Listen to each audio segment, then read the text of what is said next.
Good evening and welcome to your Health Matters. I'm your presenter, Tasira Tembo Peters.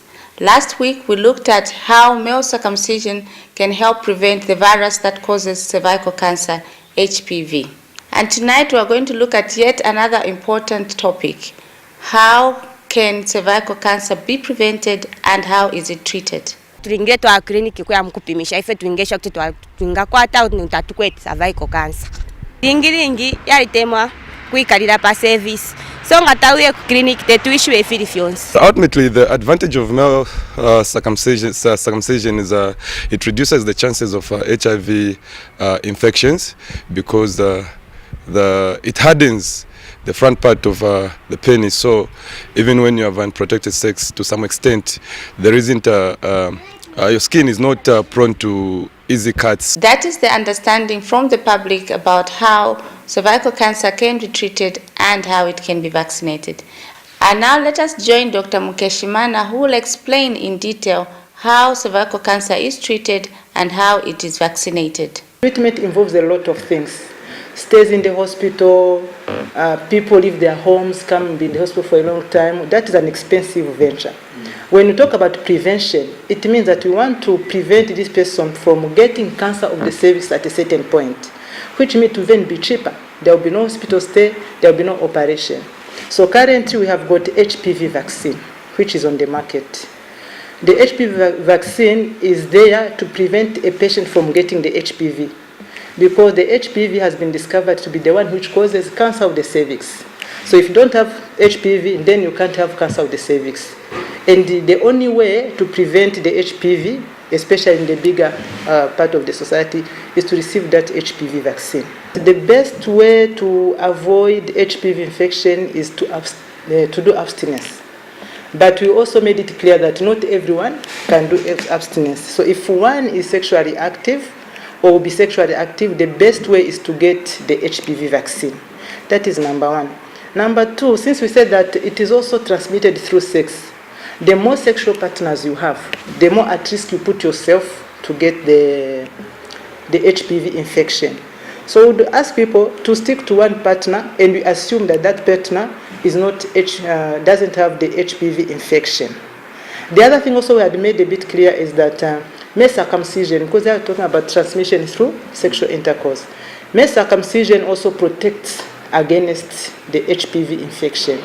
But here people should understand that if maybe one is already infected with the HPV infection, he will reduce the risk, but not completely, because maybe some part of her skin may have the HPV infection, though the foreskin is the one which is usually infected with the HPV infection.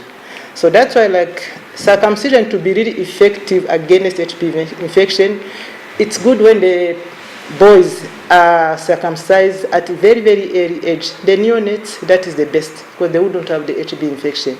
But even adults, as I say, they will reduce the risk, though it may not completely go if they are already infected with the infection, the virus.